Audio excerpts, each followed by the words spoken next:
Hello दोस्तों, तो कैसे हैं आप लोग। आई होप कि आप बहुत अच्छे होंगे। आपका बहुत बहुत स्वागत है हमारे यूट्यूब चैनल इंजीनियरिंग एक्सप्रेस पे। अब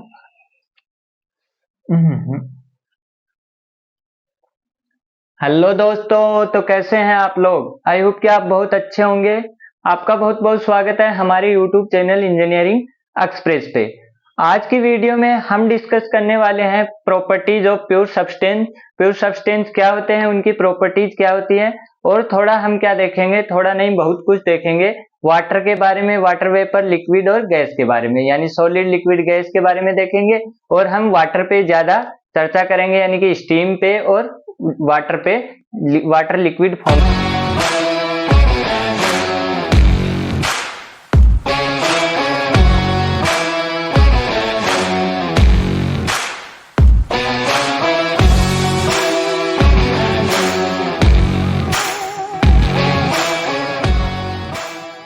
पे ज्यादा डिस्कस करेंगे। तो सबसे पहले हमारे पास क्या होता है, प्योर सब्सटेंस। प्योर सब्सटेंस क्या होते हैं, प्योर का मतलब ही क्या है, उसमें किसी भी प्रकार की कोई क्या ना हो, हमारे पास दूसरा सब्सटेंस ना मिला हो, यानी वो क्या हो, एकदम प्योर हो। प्योर कैसे, जैसे उसकी दो फेज हो सकती हैं, फेज हो सकते हैं उसके दो टाइप के, यानी कि जैसे हमारे पास क्या है, वाटर और वेपर है। वाटर और क्या है, वेपर है। तो ये क्या है, वेपर किससे बना है, वाटर से ही बना है। तो ये प्योर है, ये इम्प्योर नहीं है, ये प्योर है। वाटर अकेला क्या है, वाटर अकेला प्योर है। तो वो सब्सटेंस जिसमें क्या हो, दूसरा सब्सटेंस ना मिला हो, या फिर जो एक ही टाइप से बना हो, एक ही टाइप के सब्सटेंस से बना हो, उसको हम क्या बोलते हैं, प्योर सब्सटेंस बोलते हैं। अब हम इसको वाटर के केस में देखते हैं, वाटर के केस में कैसे कैसे हम देखते हैं। तो सबसे पहले हमारे पास वाटर के केस में आता है हीट। हीट दो टाइप की हो सकती है। वाटर के केस में हीट क्या कितने टाइप की हो सकती है, दो टाइप की। एक होती है सेंसिबल, एक क्या होती है सेंसिबल, एक होती है लेटेंट। ये दोनों चीजें आप जानते हैं, बहुत पहले से सुन रखी है। एक क्या होती है सेंसिबल हीट, एक क्या होती है लेटेंट हीट। अब सेंसिबल हीट क्या होती है, सेंसिबल हीट होती है टेम्परेचर को चेंज करने में। यानी कि हमारे पास क्या था, 1 केजी वाटर था। 1 केजी वाटर को हम कहाँ लेके चले गए, 100 डिग्री सेल्सियस वाटर पे। तो जो हमको क्या देनी पड़ेगी, जो हमको हीट देनी पड़ेगी, वो कौन सी हीट होगी, वो होगी सेंसिबल हीट। ये हीट क्या होगी, सेंसिबल हीट होगी। और लेटेंट हीट क्या होगी, हमारी फेज चेंज करने के लिए जो हीट रिक्वायर्ड होगी।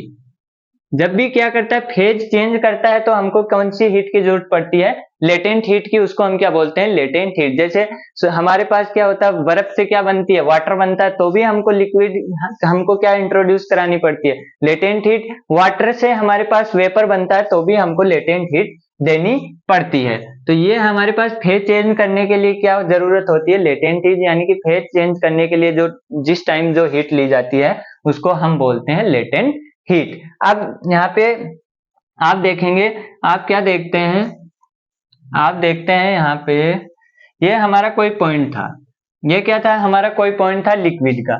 अब हमने क्या किया, इसको हीट करना चालू किया, यानी कि इसको सेंसिबल हीट देना चालू किया। तो ये चलता गया चलता गया चलता गया, और इसका क्या बढ़ता गया, टेम्परेचर बढ़ता गया, टेम्परेचर बढ़ता गया। अब ये कहाँ पे पहुंच गया, 100 डिग्री सेंटीग्रेड पे पहुंच गया। कितने डिग्री पे पहुंच गया, 100 सेंटीग्रेड डिग्री पे पहुंच गया। अब ये क्या करेगा, फेज चेंज करेगा, यानी अब इसका टेम्परेचर चेंज नहीं होगा, लेकिन इसकी हीट क्या होगी, बढ़ेगी। ये हीट कौन सी हो गई हमारे पास, लेटेंट हीट। ये हीट बढ़ेगी, और फिर इसने ये क्या बन गया, वेपर बन गया। और अब क्या हो जाएगा, वेपर का हमारे पास क्या बढ़ता जाएगा, वेपर का टेम्परेचर बढ़ता जाएगा। ये क्या था, लिक्विड था। यहां से क्या बन गया, इससे आप पीछे भी बना सकते हैं, ये क्या बन गया था, जैसे मान लीजिए यहां से चला था, ये क्या था, सॉलिड था। सॉलिड का टेम्परेचर बढ़ा, फिर क्या बन गया, लिक्विड बन गया। लिक्विड से फिर क्या बन गया हमारे पास, लिक्विड का टेम्परेचर बढ़ा, और फिर ये बन गया। लेकिन हम अभी किसकी बात कर रहे हैं, सिर्फ लिक्विड की ही बातें कर रहे हैं, लिक्विड और वेपर की। तो यहाँ पे क्या था, 100 डिग्री सेंटीग्रेड था, और यहाँ पे ये चेंज होके चला गया। अब हमने क्या कर दिया, प्रेशर कम कर दिया और प्रेशर बढ़ा दिया। प्रेशर कम कर दिया तो हमारे पास क्या होती है, लेटेंट हीट कम हो जाती है। अब क्या होता है, आपने सुना होगा कि पहाड़ों पे कुकर में क्या बनाते हैं, खाना बनाते हैं। पहाड़ों पे कुकर में खाना बनाते हैं, इसलिए बनाते हैं क्योंकि वहां पे क्या होता है, प्रेशर कम होता है। प्रेशर क्या होता है? कम होता है। तो प्रेशर कम होगा तो क्या होगा, ये पानी है इसके अंदर, ये हायर टेम्परेचर पे गर्म होगा। कहाँ पे गर्म होगा? हायर टेम्परेचर पे। समझ आ रही है बात? कहाँ पे गर्म होगा? हायर टेम्परेचर पे। अब आप सोच रहे होंगे ये क्या बातें कर रहा है, पानी तो यहाँ पे क्या होता है, यहाँ पे कुकर में बनाते जल्दी खाना बनता है। जल्दी खाना इसलिए बनता है क्योंकि हमारा नॉर्मल टेम्परेचर, जो हम ग्राउंड पे रहते हैं, ग्राउंड पे रहते हैं तो हमारे कुकर में क्या रहता है? पानी रहता है। पानी रहता है, वो क्या होता है? 100 डिग्री सेंटीग्रेड पे गर्म होता है। लेकिन यहाँ वाला पानी क्या होता है? 120 डिग्री सेंटीग्रेड, या मतलब 100 से ऊपर गर्म होता है। ऊपर गर्म होता है तो क्या होता है? ये खाना क्या बनता है? जल्दी बनता है। इसलिए ये खाना जल्दी बनता है हमारे पास, और ग्राउंड पे थोड़ा कम बनता है, क्योंकि यहाँ पे क्या होता है? इस कुकर का पानी लेट गर्म होता है, यानी इसका क्या बढ़ जाता है? इसका क्या बढ़ जाता है? लेटेंट हीट बढ़ जाता है, यानी इसका जो वेपर में बदलने का टाइम है वो क्या हो जाता है? वो आगे खिसक जाता है। तो हम क्या करते हैं, यहां से हमारे पास क्या आ जाएगा? ये आ जाएगा। यहाँ पे लेटेंट हीट छोटी हो गई, ये यहाँ पे चला गया। यहाँ पे अगर आप करेंगे तो यहाँ पे ये बहुत सारी लेटेंट हीट इसको देनी पड़ेगी, और ये ऐसा कुछ बन जाएगा। और जब आप करते जाएंगे तो एक टेम्परेचर ऐसा आएगा कि आपका क्या बनेगा? आपका लिक्विड से सीधा, हमारा सॉलिड से सीधा क्या बन जाएगा? वेपर बन जाएगा। उसको हम क्या बोलते हैं? Critical point. यानी कि कोई बीच, सॉरी, लिक्विड से क्या बन जाएगा? स्टीम बनेगा, लेकिन बीच में हमारे पास लेटेंट हीट वाली कोई कंडीशन नहीं आएगी, यानी कि तुरंत क्या हो जाएगा? सारा पानी खुश हो जाएगा। यानी ये, इसको हम क्या बोलते हैं? T critical. और वाटर के लिए यहाँ पे प्रेशर कितना होता है? यहाँ पे प्रेशर होता है 221 बार। 221 बार होता है कितना? प्रेशर कितना होता है? 221 बार। और यहाँ पे क्या होता है? प्रेस P1 मान लीजिए, P2 मान लीजिए, P3 मान लीजिए, और P4 मान लीजिए। P4 मान लीजिए, इसको TS। समझ में आया? तो ये क्या है? P1, P2, P3। P1 क्या है? कम है। P2 क्या है? ज्यादा है। P2 ज्यादा है, P3 उससे भी ज्यादा है। तो जैसे जैसे आप प्रेशर बढ़ाते जाएंगे, आपका क्या है? बहुत ज्यादा प्रेशर बढ़ा देंगे आप एक टाइम पे, यानी 221 बार कितना होता है? 221 into 10 to the power 101 into 2325 kilo pascal, इतना होगा। तो हमारे पास क्या होगा? बहुत ज्यादा प्रेशर पे सीधा इसमें लेटेंट हीट नहीं कंज्यूम होगी, ये सीधा क्या बन जाएगा? लिक्विड से वेपर बन जाएगा, यानी बीच वाली स्टेट इसके अंदर आएगी ही नहीं। अब हम देखते हैं दूसरा ग्राफ। दूसरा ग्राफ हमारे पास किसका ग्राफ है? P और T का, प्रेशर और टेम्परेचर का। यहाँ पे क्या आ जाएगा? प्रेशर और टेम्परेचर। वो कैसा बनेगा? वो प्योर सब्सटेंस के लिए कुछ ऐसा बनेगा, वो कुछ ऐसा बनेगा। और यहाँ पे हमारे पास क्या हो जाएगा? ये क्या हो जाएगा? ये कौन सा पॉइंट हो जाएगा? टी क्रिटिकल पॉइंट हो जाएगा। और यहाँ पे इसका स्लोप क्या है? इसका स्लोप क्या हो जाएगा? पॉजिटिव हो जाएगा। और वाटर के लिए जब आप बनाएंगे तो ये कुछ ऐसा बनेगा, ये कुछ ऐसा बनेगा। और इसका क्या हो जाएगा? इसका नेगेटिव हो जाएगा, यानी इसका स्लोप क्या हो जाएगा? नेगेटिव, और इसका स्लोप क्या हो जाएगा? पॉजिटिव। समझ में आई बात? और ये हमारे पास क्या हो जाएगा? सॉलिड रीजन, लिक्विड रीजन, ये लिक्विड रीजन, ये लिक्विड प्लस वेपर रीजन, और ये कौन सा रीजन हो जाएगा? Fully vapour region. अब यहाँ पे अब हम कौन सा डायग्राम बनाते हैं? अब आने वाला है सबसे इंपॉर्टेंट और सबसे खतरनाक वाला।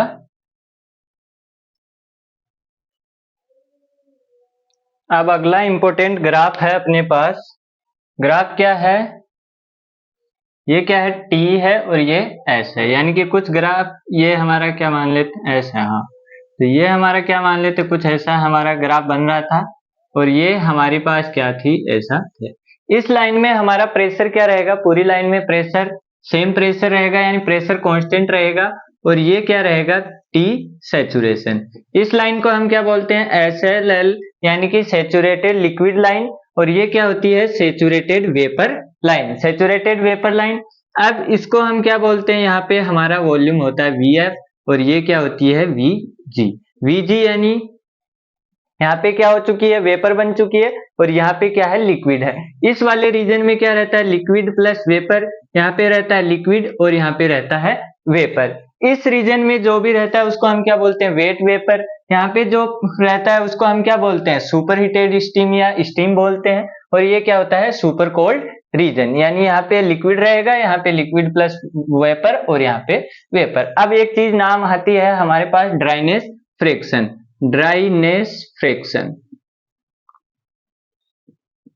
या फिर क्या बोल दो, quality of steam. Quality of steam, तो हमारे पास क्या होता है, x is equal to M V upon M L plus M V, यानी कि कितना वेपर प्रेशर का मास है हमारे इसके अंदर, इस रीजन में कितना वेपर, यहाँ पे क्या वेपर कम है, यहाँ पे थोड़ा बड़ा थोड़ा बड़ा थोड़ा बड़ा थोड़ा बड़ा, तो यानी कि वेपर बढ़ता जाएगा बढ़ता जाएगा बढ़ता जाएगा। यहाँ पे क्या होगी, क्वालिटी ज्यादा होगी, यहाँ पे क्वालिटी कम होगी। और दूसरा लिखूं लिक्विड फ्रैक्शन, लिक्विड फ्रैक्शन लिखूं तो वो क्या हो जाएगा, लिक्विड फ्रैक्शन हो जाएगा 1 minus X is equal to M L plus M V. L क्या है, लिक्विड है, वी क्या है, वेपर है। तो ये क्या हो जाएगा, ये चीज आपको पता होनी चाहिए, यानी कि फ्रैक्शन, कौन सा फ्रैक्शन, ड्राइनेस फ्रैक्शन या फिर क्वालिटी ऑफ स्टीम।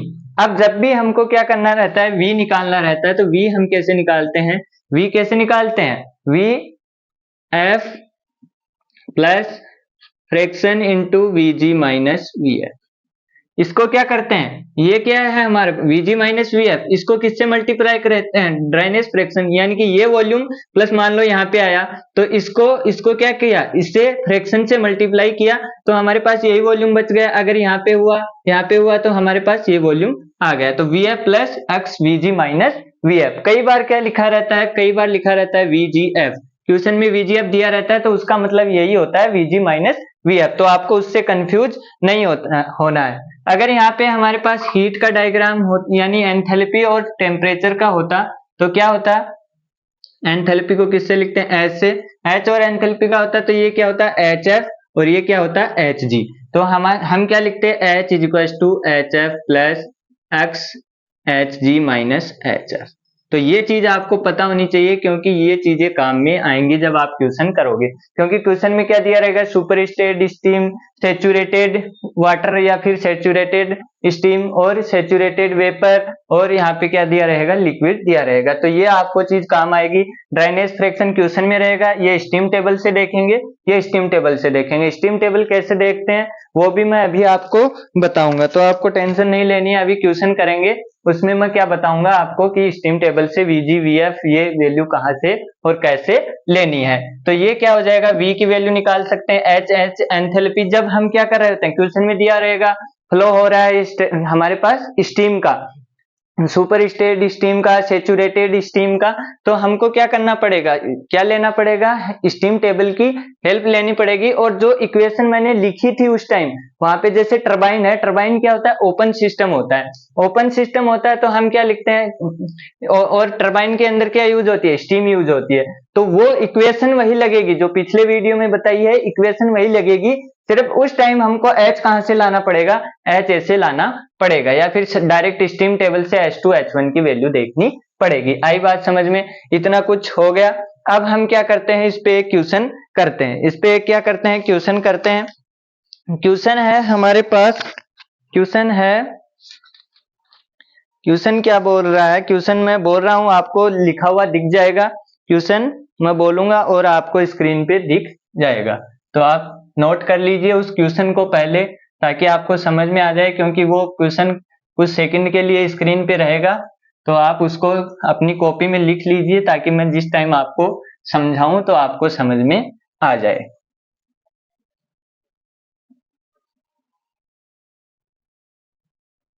क्वेश्चन है आपका, a steam expands in a adiabatic turbine from 8 megapascal and 500 degree Celsius to 0.1 megapascal at a rate of 3 kg per second. If steam leaves the turbine at saturated vapor, the power output of the turbine is। क्या बोला गया है, steam expends इन ए adiabatic turbine.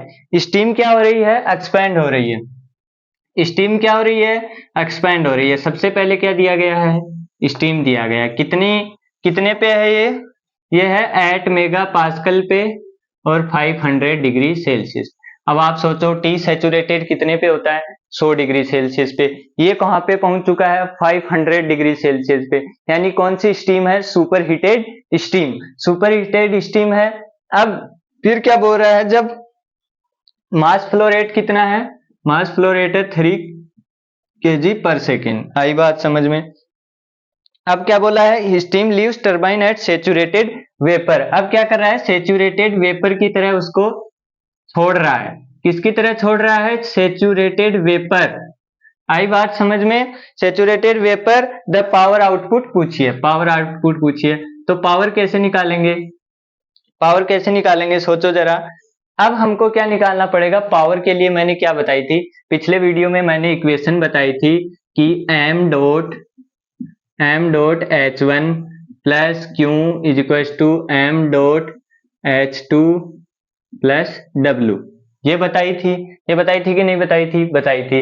क्यों हम कुछ दे नहीं रहे हैं तो ये क्या हो जाएगी, जीरो। तो ये क्या हो गया, m dot h1 is equal to m h2 plus w। Simple work आ जाएगा। थर्ड वाली यही इक्वेशन लिखाई थी मैंने, याद करो। तो ये क्या हो जाएगा, सिंपल आ जाएगा। अब क्या हो जाएगा, m डॉट 3 kg है, h1 हमारे पास है नहीं, ये 3 है, h2 हमारे पास है नहीं, प्लस w। अब हमको क्या करेगी, स्टीम टेबल हेल्प करेगी। कौन हेल्प करेगी, स्टीम टेबल।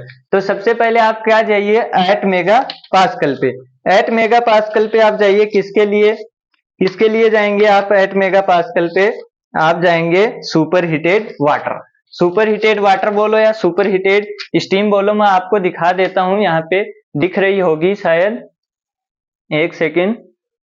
ये क्या है, सुपर हीटेड वाटर, यहाँ पे लिखा हुआ है। अब आपको क्या करना है, आपको क्या देखना है, आपको देखना है 8 मेगा पास्कल और एट 500 डिग्री सेल्सियस, यानी कि 8 मेगा पास्कल और 500 डिग्री सेल्सियस। अब इसमें आप क्या देखेंगे, यहाँ पे क्या लिखा हुआ है, यहाँ पे लिखा हुआ है super heated water, super heated water लिखा हुआ है, यानी हम सही जगह पे पहुंचे हैं, सही जगह पे पहुंचे। हमको कितना मेगा पास्कल प्रेशर चाहिए, 8, तो यहाँ पे 3.50 है, इससे हमारा काम नहीं बनेगा। तो हम अगले पेज पे जाएंगे। अब यहाँ पे क्या दिख रहा है, यहाँ पे हमको दिख रहा है 8, ये मिल गया हमको कितना, 8 मेगा पास्कल। 8 मेगा पास्कल मिल गया कितने डिग्री सेंटीग्रेड पे, टी किस में दिया हुआ है, सेंटीग्रेड में। तो हमको कितने पे चाहिए, 500 पे चाहिए। तो ये 500 डिग्री मिल गया, ये 8 मेगा पास्कल मिल गया। सुपर हीटेड हमारी स्टीम है या फिर वाटर है। अब आप क्या करेंगे, यहाँ पे आएंगे, यहाँ पे इस लाइन में जब आप आएंगे तो आप क्या देख रहे हैं कि सबसे ऊपर क्या लिखा हुआ है, V, फिर U, फिर H, फिर S। हमको क्या चाहिए, H, H चाहिए। तो 3399.5, ये वैल्यू हमारी किसकी आ गई, H1 की आ गई। H1 की वैल्यू कितनी आ गई, 3399.5। ये H1 की वैल्यू आ गई 33, और किसमें दी हुई है, किलो जूल पर केजी में, किलो जूल पर केजी में। अब आपको क्या करना है, आपको आना है सेचुरेटेड वेपर में। सेचुरेटेड वेपर में आएंगे तो आपने यहाँ पे क्या देखा है, आपने सुपर हीटेड देखा है। यहाँ पे आपके पास क्या लिखा हुआ है, जब आप पीछे आएंगे तो आपके पास लिखा हुआ है सेचुरेटेड वाटर, सेचुरेटेड वाटर लिखा हुआ है। और हमारे पास क्या दिया हुआ है, हमको दिया हुआ है सेचुरेटेड वाटर। और ये लीव किस पे करती है, ये लीव किस पे करती है, ये लीव करती है 0.1 मेगा पास्कल। ये क्वेश्चन में दिया हुआ है 0.1 मेगा पास्कल। तो आप यहाँ पे आ जाएंगे, आप यहाँ पे जब आएंगे तो आप क्या देखेंगे, आप सेचुरेटेड वेपर वाटर के लिए क्या देखेंगे, सेचुरेटेड वाटर लिखा हुआ है, वहां पे सेचुरेटेड वेपर लिखा हुआ है। एक ही बात है क्योंकि दोनों एक रीजन में रहेंगे। अब आपको कहाँ पे आना है, 0.1 मेगा पास्कल में। 0.1 मेगा पास्कल कितना होगा, 100 किलो पास्कल। यहाँ पे किलो पास्कल में दिया हुआ है, तो 100 किलो पास्कल पे आप आए, 100 किलो पास्कल यहाँ पे मेरे को मिला। अब आपको क्या लेना है, Hg की वैल्यू। सेचुरेटेड वेपर लिखा हुआ है, सेचुरेटेड वेपर लिखा हुआ है, एंथैल्पी लिखा हुआ है, सेचुरेटेड वेपर लिखा हुआ है, वहां पे क्या लिखा हुआ है, सेचुरेटेड वेपर। तो आप यहाँ पे आए, 100 किलो पास्कल आपको मिल गया। अब यहाँ पे आप आए तो आपने क्या देखा, आपकी वैल्यू कितनी है, 2675, 2675 आपकी वैल्यू कितनी है, 2675 किलो जूल पर केजी। आई बात? इतनी बात समझ में, इतनी बात समझ में आई, इतनी बात समझ में आई। तो अब आपको क्या करना है, ये क्या हो गई आपकी H2, ये हो गई H1। स्टीम टेबल देखनी आने लग गई। यहाँ पे क्या लिखा है, सेचुरेटेड वेपर, तो सेचुरेटेड वेपर में जाइए, आप वो क्या ढूंढिए, मेगा पास्कल ढूंढिए, अपने आप आपको क्या मिल जाएगी, H2 की वैल्यू मिल जाएगी। स्टीम लिखा हुआ है 500 डिग्री सेल्सियस पे 8 मेगा पास्कल पे जाइए, 500 डिग्री सेल्सियस ढूंढिए, आपको H1 की वैल्यू मिल जाएगी। अब सिंपल करना क्या है, अब कुछ नहीं करना है, H1 रखो यहाँ पे 3399.5 इज इक्वल टू 3 और H2 क्या है 2675 इज प्लस W। तो W आपके पास क्या आ जाएगा, W आपके पास आ जाएगा, अभी मैं निकाल देता हूँ, 3399.5 माइनस 2675 और इंटू 3 और इंटू 3, तो ये आ जाएगा कुछ 700,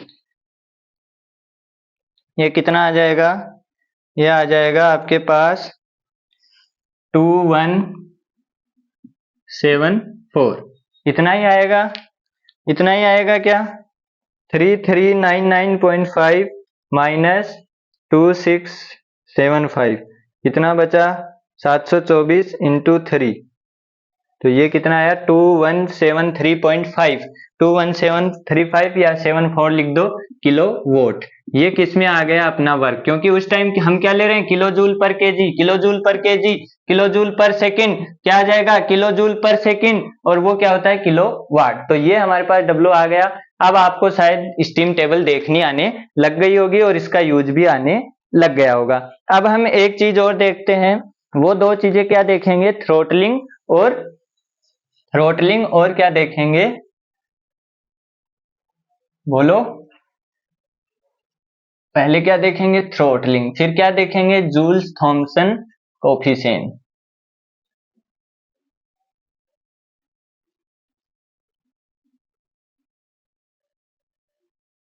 फिर क्या देखेंगे जूल थॉमसन कोफिशिएंट। अब थ्रोटलिंग क्या होती है, थ्रोटलिंग हमारे पास होती है कुछ ऐसा सिस्टम, ये यहाँ पे लगा रहता है, ये क्या होता है एक वाल जैसा होता है, ये क्या होता है एक वाल जैसा होता है जो ऐसे लगा रहता है, जैसे हमारे फ्लो के बीच लगा रहता है। अब इसके अंदर क्या करते हैं हम, इसको रेट को बढ़ा घटा सकते हैं, यानी कि हमको कितना आगे जाने देना है वो हम कर सकते हैं, लेकिन यहाँ पे मास क्या रहेगा, जितना मास इनलेट होगा उतना ही मास क्या होगा आउटलेट होगा, मास क्या होगा जितना इनलेट होगा उतना ही मास क्या होगा आउटलेट होगा, क्योंकि मास की प्रॉपर्टी क्या होती है, फ्लूइड की प्रॉपर्टी क्या होती है, A1 A2 equal to A2 V2, ये मास की प्रॉपर्टी है A1 A2 V2 V2। अब यहाँ पे V1 कम था, यहाँ पे V2 एरिया घट गया तो वेलोसिटी बढ़ जाएगी, तो वेलोसिटी में फर्क पड़ेगा, बाकी कोई फर्क नहीं पड़े। अब इसकी हाइट क्या है, सेम है, इसकी हाइट भी सेम है, तो जब आप वो बड़ी वाली इक्वेशन लगाएंगे, क्या करेंगे, बड़ी वाली इक्वेशन लगाएंगे तो क्या बचेगा, बड़ी वाली इक्वेशन लगाएंगे तो आपका बचेगा H1 इक्वल टू H2, क्योंकि बाकी सब टर्म क्या हो जाएंगी, वेलोसिटी हम कुछ मानेंगे नहीं, क्योंकि वेलोसिटी मानोगे भी, मान लो 10 मीटर पर सेकंड आ रहा है, डिवाइड में 2000 करोगे तो 0.0000 क्या ही फर्क पड़ता है उस चीज का, तो और हाइट दोनों की सेम है तो वो वैसे कैंसिल हो गए, वर्क कुछ मिल नहीं रहा, हीट हम कुछ दे नहीं रहे, तो हमारे पास क्या हो जाएगा H1 इक्वल टू H2। ये हमारी क्या होती है थ्रोटलिंग प्रोसेस, इसी को हम क्या बोलते हैं थ्रोटलिंग प्रोसेस की, जहां पे हमारा H इन H आउट के बराबर होता है। आई बात समझ में, बाकी कुछ इसके अंदर ऐसा नया नहीं है कि कोई बहुत ही नई चीज आ गई है। अब हमको क्या पढ़ना है, जूल थॉमसन कर्व,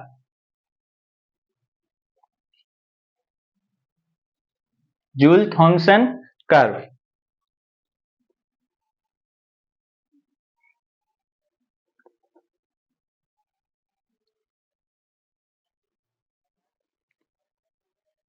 अब हम देखते हैं Joule Thomson curve. Joule Thomson curve हमारे पास क्या होता है, न्यू जूल कर्व हमारे पास क्या होता है, joule coefficient dt upon dp, और ये किस पे होना चाहिए, कांस्टेंट एंथैल्पी पे। तो अब हम इसका कर्व बनाते हैं तो वो कुछ ऐसा बनता है। वो कुछ कैसा बनता है, ऐसा बनता है।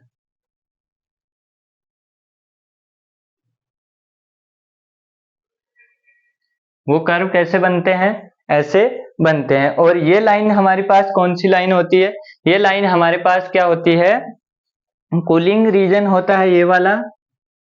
ये क्या होता है, कूलिंग रीजन। ये क्या होता है, कूलिंग रीजन। ये क्या होती है, इन्वर्जन लाइन या फिर इन्वर्जन कर्व बोल दो, इसको बोलते हैं इन्वर्जन कर्व। और ये क्या होती है, हीटिंग कर्व, हीटिंग एरिया या फिर हीटिंग रीजन बोल सकते हैं। तो ये क्या हो गया, कूलिंग रीजन, ये होता है हीटिंग रीजन, ये होता है इन्वर्जन रीजन। यहाँ पे हमारे पास क्या होता है, ये 2 पॉइंट है, यानी 1 से 2। और इधर हमारे पास क्या है, 2 पॉइंट है, ये क्या है, 1 से 2। ये 1 और 2 पॉइंट है। अब जब आप 1 से 2 पे आएंगे, 1 से 2 पे आएंगे तो क्या हो रहा है, टेम्परेचर क्या हो रहा है, इधर देखिए, इधर देखिए, टेम्परेचर क्या हो रहा है, टेम्परेचर डिक्रीज हो रहा है, टेम्परेचर डिक्रीज हो रहा है। मतलब क्या हो रही है, कूलिंग। यहां से आप यहाँ पे आएंगे कर्व पे तो क्या हो रहा है, टेम्परेचर क्या हो रहा है, टेम्परेचर क्या हो रहा है, टेम्परेचर इंक्रीज हो रहा है कि नहीं। यहाँ पे क्या हो रहा है, टेम्परेचर इंक्रीज मतलब हीटिंग हो रही है। यहाँ पे क्या हो रहा है, टेम्परेचर डिक्रीज, टेम्परेचर कम हो रहा है। हम क्या कर रहे हैं, प्रेशर कम कर रहे हैं, प्रेशर बढ़ा नहीं रहे हैं, हम प्रेशर को कम कर रहे हैं। तो हमारे पास क्या हो रहा है, ये कूलिंग हो रही है, और यहाँ पे प्रेशर कम कर रहे हैं तो हमारी हीटिंग हो रही है। अब आप इसके कोफिशिएंट, यहाँ पे कोफिशिएंट की वैल्यू क्या हो जाएगी, 0 होगी। और इस बार यहाँ पे आप क्या देख सकते हैं, ये कौन सा स्लोप है, नेगेटिव स्लोप। तो इसकी वैल्यू कितनी हो जाएगी, इसकी वैल्यू नेगेटिव में। और यहाँ पे स्लोप क्या है, यहाँ पे पॉजिटिव स्लोप, इस पे पॉजिटिव स्लोप है तो ये क्या हो जाएगी, mu is equal to positive. ये किसके लिए हो जाएगा, कूलिंग के लिए। हीटिंग के लिए क्या हो जाएगा, नेगेटिव, क्योंकि इस लाइन का स्लोप कितना है, अरे भाई इस लाइन का, ऐसे लाइन है, ऐसे कर्व है, इसका स्लोप नेगेटिव होगा ना। ये वाला कर्व है तो ये वाला ऐसे है, तो ऐसे ऐसे क्या होगा, पॉजिटिव होगा। तो वो क्या होगा, म्यू का वैल्यू पॉजिटिव आएगा और इधर क्या आएगा, नेगेटिव आएगा। तो बेसिकली ये है क्या, ये तो स्लोप ही है ना, dt बाई dp, इसका स्लोप ही तो है। तो ये क्या होगा हमारे पास, इधर कूलिंग रीजन, इधर हीटिंग रीजन, ज्यादा कुछ नया है नहीं, सेम वही बातें हैं पुरानी पुरानी। तो ये क्या हो जाएगा, ये स्लोप पॉजिटिव है तो कूलिंग के अंदर पॉजिटिव कोफिशिएंट आएगा और हीटिंग के अंदर नेगेटिव कोफिशिएंट आएगा। तो ये सब चीजें थी हमारी, cooling region, heating region, throttling, steam table, ये वो सब चीजें। तो ये चीजें आपको शायद समझ में आ गई होंगी। अगर समझ में आई हो और वीडियो अच्छी लगी हो तो वीडियो को लाइक करें, चैनल को सब्सक्राइब करें। धन्यवाद।